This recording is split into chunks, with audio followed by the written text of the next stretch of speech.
Waheguru Ji Ka Khalsa, Waheguru Ji Ki Fateh. Welcome everyone to Cambridge University Sikh Society presents Revelation Revolution.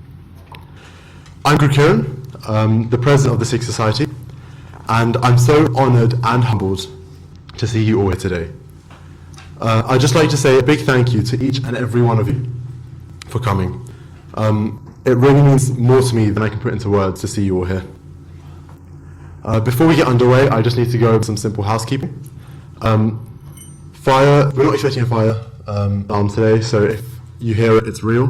The fire exits are out of either of the main exits, but we gather down Moor Lane and gather at the bottom. Toilets are downstairs and then to the left, over by the lift. Please make sure your phones are off or on silent, so we don't distract any of the speakers. And some of our speakers have given us permission to record, so we've got audio and video recording, and we'll try to make this available as soon as possible to you after the event.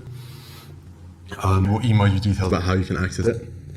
And we've also prepared some programs which are over by the front. I know most of you have picked them up, but if anyone hasn't got one yet and would like one, just by all means get one after at kind of the refreshments break after the first couple of speakers. Also, if anyone, we'll be taking photos, and the video shouldn't really kind of affect you guys, but we'll be taking photos throughout the event. If anyone doesn't want their photo taken, please make yourself known to me or the committee during any refreshments breaks.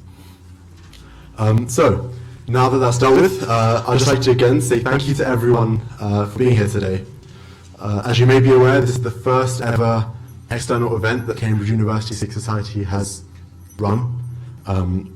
And it's the first time we've ever expected more than 15, 20 people when planning an event, let alone more than 100. We've come a long way in the past year or so, and I'd just like to share with you all my story of how I've come to be standing in front of you all today. Sometime between getting my offer and finding out I'd achieved my grades, I remember looking at the societies list on the Cambridge University website, and I didn't see a Sikh society. This was an important factor for me, and it led to me being slightly disheartened and almost partially put off the university. The lack of Sikh society told me that there was no one in the university who looked like me, who could relate to me on a level that no one else otherwise could. And I was shocked to realize that although this religion has such a rich history and philosophy, all of which is accessible through stories, scripture, and artwork, there was no forum to explore it within this university, which is one of the most prestigious institutions in the world. At the time, I was kind of having to decide between Cambridge or Southampton universities, which were both very good for my course.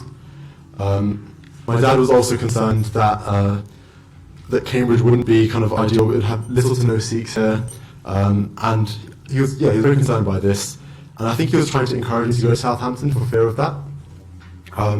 But obviously he decided to come here anyway.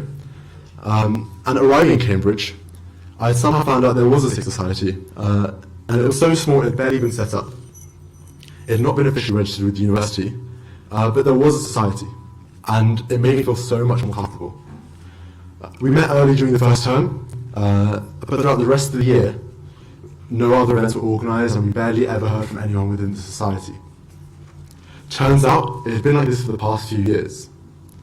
I felt that I'd missed out on what could have been such a great opportunity, so at my first chance, I decided to be the president of the Sikh Society, to help others get the experience that I could have only dreamed of. I became president coming into my second year of uni, and I was adamant to make Cambridge University Sikh Society as powerful as the name suggests. The society had existed informally for a relatively long time, and continually went through cycles of being active for a year or so and then dying down for the next few years. I didn't want this to happen again, so everything I did was to lay the foundation for long-term success. This included registering the society with the university, thereby actually making it official, so we can actually use the name Cambridge University Sikh Society, and also by creating a committee. So to make sure that CUSikhSoc was no longer just my project, it became ours. And taking this even further, We rely on our members so much for help, feedback and suggestions that at times it feels like Sikh Society is very much a collective endeavour, and it ensures that Sikh Society is bigger than each of us individually, but it unites us. It's another thing that unites us as a whole in Cambridge. And with that, would the committee like to introduce themselves?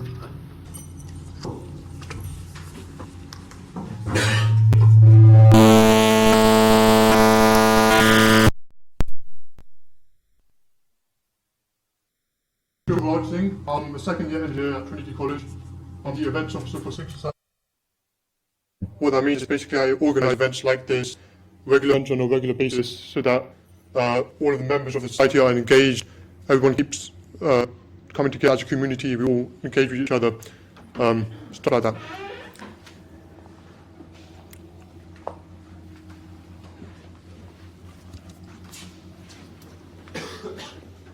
Hi everyone, my name is Gurkiran Singh and I'm a second year law student at King's College, and for this year I'm the publicity officer for the Cambridge University Sikh Society. So as you might have seen, my role involves taking various pictures, recording various videos and handling all the social media accounts for the society.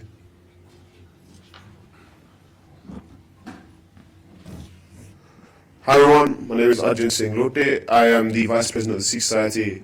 I'm a second year HSPS student at Gurkiran College, Cambridge, and I took up this role so I could manifest my passion for Sikh history and Sikh culture and Punjabi discourse, and manifest it in a way that I can turn society into something amazing and visionary.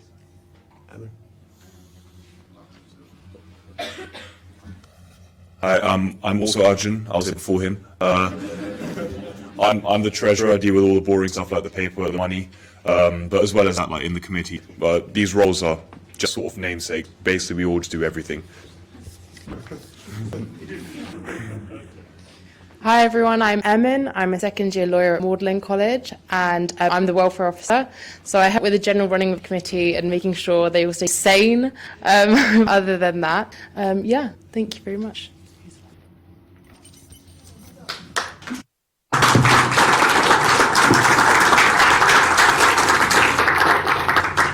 Yeah, thank you guys. So we've come a long way.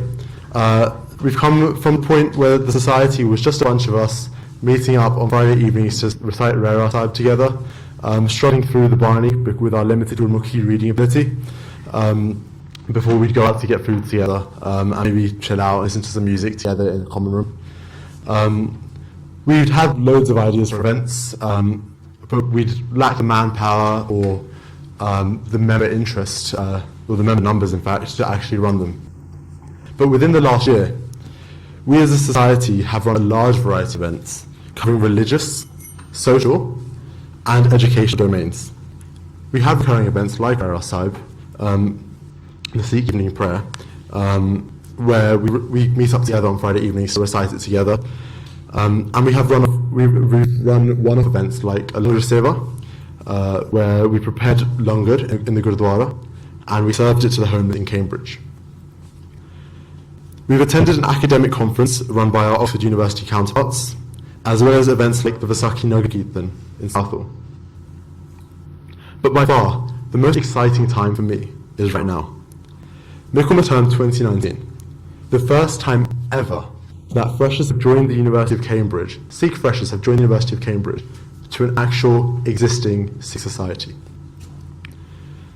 From the beginning of term, they've been able to get involved with our events and meet other Sikh students.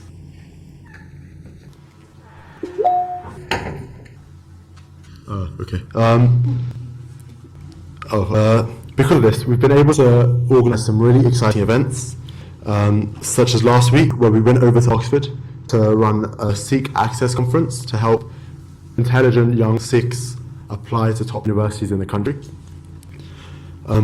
And also, it's Maharaja's Kirpa that this term has included a really important anniversary for Sikhs, the 550th Gurpurab, birth anniversary of Guru Nanak Dev Ji. And to celebrate that, we've organised some really cool events, such as reciting Nitnem at Amrit Vela about 4 a.m. in the morning, together on actual Gurpurab. And of course this event, a chance for us to all learn about our Pehla Padsha, Sri Guru Nanak Sahib. This event, Revelation Revolution, was titled as such because what Guru Nanak Dev Ji brought to this world was a revelation, a series of ideas so conflicting to the mindset of the time. Things like renouncing superstition and ritual. The idea that Vaheguru, God, is everywhere, not in localized places. He renounced discrimination, whether that was against women, castes, or any other artificial division, since he taught there is one God, whether you use the name Vaheguru, Allah, or Ram, or anything else. And since all belongs to the Creator, what right do we have to discriminate against them? These new ideas sparked a revolution, a whole new way of thinking, seeing the world, and interacting with one another. This is what we now call Sikhi. We thought it would be really great to hold an event where we could all learn about the teachings of Guru Nanak Dev Ji. And to help truly appreciate these ideas, we will try to understand the background behind these concepts by hearing about the socio-political context of the time, as well as his influences. We will then be able to learn about the legacy left behind by the light of Guru Nanak Dev Ji, and understand how Sikhs in the past have taken on these lessons to help guide us on our journeys to become better Sikhs ourselves. So I'd now like to hand the microphone over to Javraj, our events officer, who's been instrumental in organising this event, who will talk to you a bit more about today's proceedings. Thank you.